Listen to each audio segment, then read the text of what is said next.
உனக்கு ஆப்பிள் கொண்டு வந்தேன். அக்கா, சாப்பிடு. இதெல்லாம் வேண்டாம்க்கா, நீ இதை சாப்பிடு. நாங்க ஜூஸ் சாப்பிடுங்க.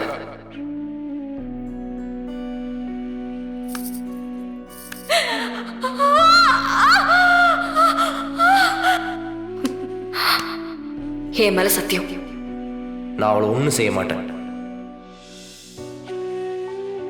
எங்கேயாவது போயிடு, என் கண்ணு முன்னாடி நிக்காத, திரும்பி வந்துடாத. நீ எனக்கு வேண்டாம். வீரா, இந்த காஃபி. வீரா, உனக்கு தான் காஃபி கொண்டு வந்திருக்கேன்.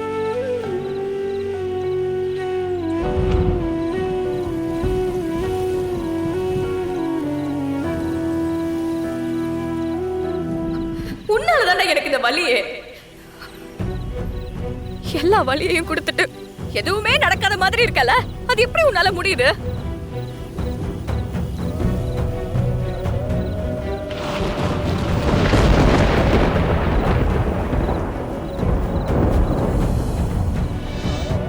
வீரா, மழை வர்ற மாதிரி இருக்கு. மழையில நனைஞ்சா உனக்கு ஜலதோஷம் பிடிச்சிரும், காய்ச்சல் அடிக்கும். வா, கீழே போலாம். என்ன என் மேல அக்கறை இருக்கிற மாதிரி நடிக்கிறியா? இங்க பாரு, நிஜமாவே உனக்கு என் மேல அக்கறை இருந்தா என் பேச்சு மீறி அன்னைக்கு நீ போயிருக்க மாட்ட. ஏண்டா ஏண்டா என் அக்காவை நீ கூட்டிட்டு போற? ஏன் இப்படி பண்ண?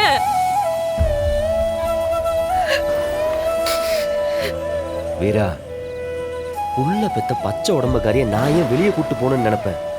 அதுவும் அந்த விஜயை பார்க்க நான் கூட்டு போகணும்னு எனக்கு என்ன தலையெழுத்தா? நான் எவ்வளவோ வேண்டான்னு சொன்னேன். அண்ணி தான் வந்தே ஆகணும்னு நின்னாங்க. நான் எவ்வளோ தடுத்து அவங்க கேட்கல. சரி, பார்த்து பேசதானே போறாங்கன்னு கூட்டு போனேன். அங்க கண்ணு மூடி திறக்கிறதுக்குள்ள எல்லாம் நடந்து முடிச்சிருச்சு.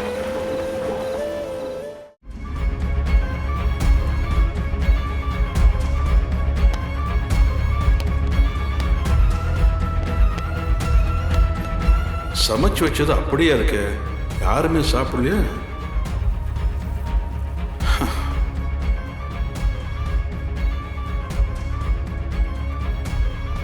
டேய் மாறா, இங்க வா. என்னப்பா? டேய், இங்க பாரு, காலைல சமைச்ச சாப்பாடு அப்படியே இருக்கு, இன்னும் யாருமே சாப்பிடாம இருக்காங்க. டேய், நீயாவது சாப்பிட போறியா இல்ல பட்னியா கிடக்க போறியா? நான்லாம் சாப்பிடுவேன். ஏன் எல்லாரும் சாப்பிடாம இருக்காங்க? எல்லாம் கண்மணியை நினைச்சுதான்டா. அவ நம்ம எல்லாரையும் விட்டு போனது கஷ்டமா தாண்டா இருக்கு. அதுக்காக எல்லாரும் இப்படி சாப்பிடாம பட்டினி கிடந்தா இருக்கிற பிரச்சனை எல்லாம் சரியாயிடுமா? நீங்க சாப்பிட்டீங்களா? சாப்பிடணும்டா, மாத்திரை போட வேற டைம் ஆயிடுச்சு. இந்த ராகவனை பாரு, அவனும் கதவை திறக்காம உள்ளுக்குள்ளே உட்கார்ந்துருக்காண்டா. வீரா, பிருந்தாலாம் இன்னும் யாருமே சாப்பிடலடா.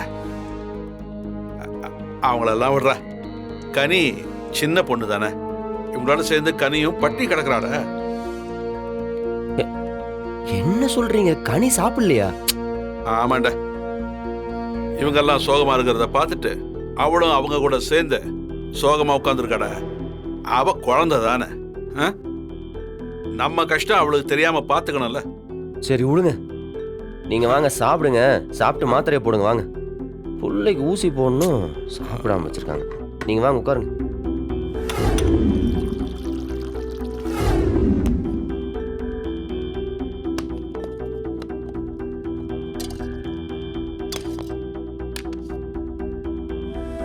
சாப்பிடுறியா? சரி, என் அம்மாவை பத்தி சொல்லி நான் சாப்பிடுறேன். சரி, ஓகே. உங்க அம்மா ஒரு அயன் லேடி, யாருக்குமே பயப்பட மாட்டாங்க. அவங்க முன்னாடி வந்து நின்னாங்கன்னா எதிரிங்கெல்லாம் கலகலத்து போயிடுவாங்க. Very strong lady. என்ன மாதிரி வரோடி? ஆமா, உன்ன மாதிரியே தான். சாமியானவங்கெல்லாம் அவங்களோட திதி, பிறந்த நாள் இந்த மாதிரி டைம்ல நம்மளை பார்க்க வருவாங்க. அப்போ அவங்களுக்கு யாரெல்லாம் பிடிக்குமோ அவங்க எல்லாரும் சந்தோஷமா இருக்கணும்னு விருப்பப்படுவாங்க. இப்ப சொல்லு, உங்க அம்மாவுக்கு இந்த உலகத்துல யாரை ரொம்ப பிடிக்கும் சொல்லு? என்ன, என்னதான் பிடிக்கும்? அப்ப உன்னை பிடிக்கும்னா நீ சந்தோஷம் இல்லைன்னா அவங்களுக்கு எப்படி இருக்கும்? அவங்க ஃபீல் பண்ணுவாங்கல்ல. அப்போ ஒழுங்கா சமத்தா சாப்பிடணும். சரி ரவுடி, அம்மாவுக்கு வேற யாரெல்லாம் பிடிக்கும்? நீயே யோசிச்சு சொல்லு பாப்போம். வீரா சித்தி, பிருந்தா சித்தி. கரெக்ட் தானே? Correct, super. அப்போ வீரா சித்தியும் பிருந்தா சித்தியும் இப்படி பட்னி கிடந்தாங்கன்னா அம்மாக்கு செம்ம காண்டாவும்ல. ம், அப்ப அவங்க 2 பேர் சாப்பிடணுமா இல்லையா? ம். ஆமா ரவுடி. அப்போ நம்ம ஃபர்ஸ்ட் பிருந்தா சித்தி கொடுப்போமா? ம். பிருந்தா, இந்தா உனக்கு ஒரு வாய். எல்லாம் வேண்டாம். நீ சாப்பிடலன்னா உங்க அக்கா கோச்சுப்பாங்க. சாப்பிடு சாப்பிடு.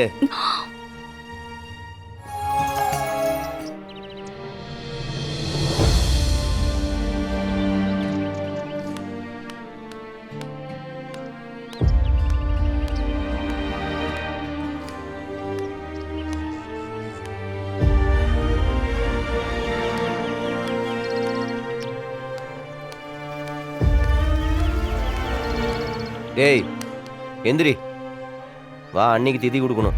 இல்லடா, நான் வரமாட்டேன். கண்மணி சாகல, என் கூட தான் இருக்கா. செத்தவங்களுக்கு தானே திதி கொடுக்கணும். சாகாத என் கண்மணிக்கு நான் எதுக்குடா திதி கொடுக்கணும்? நான் வரமாட்டேன். ராகவா, இப்பெல்லாம் பண்ணிட்டு இருக்காதடா. தயவுசெய்து சொல்றத கேளு. எல்லாரும் வெயிட் பண்ணிட்டு இருக்காங்க. வாடா. நான் வரமாட்டேன்டா. டேய் வாடா, வா. உட்கார். உட்கார்றா. உட்காரு. உட்கார்.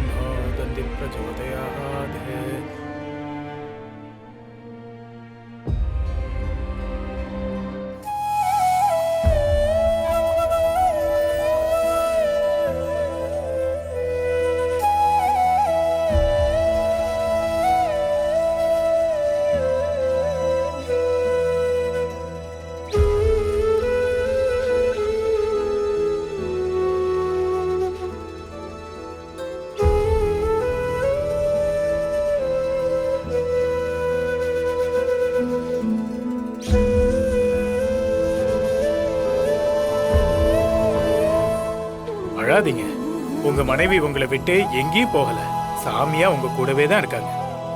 வருஷம் சரியா தர்ப்பணம் கொடுத்தாதான் அவங்க ஆத்மா சாந்தி அடையும். இல்லைன்னா அவங்கள நாம மறந்துட்டோம்னு அர்த்தம். நமக்கு ரொம்ப பிடிச்சவங்க நம்மள மறந்தா அது நமக்கு கஷ்டமா இருக்கும்ல. நான் சொல்றதை அப்படியே செய்யுங்க. மானசம் வாசிகம் பாபம் கர்மணா சமுபார்ஜிதம்.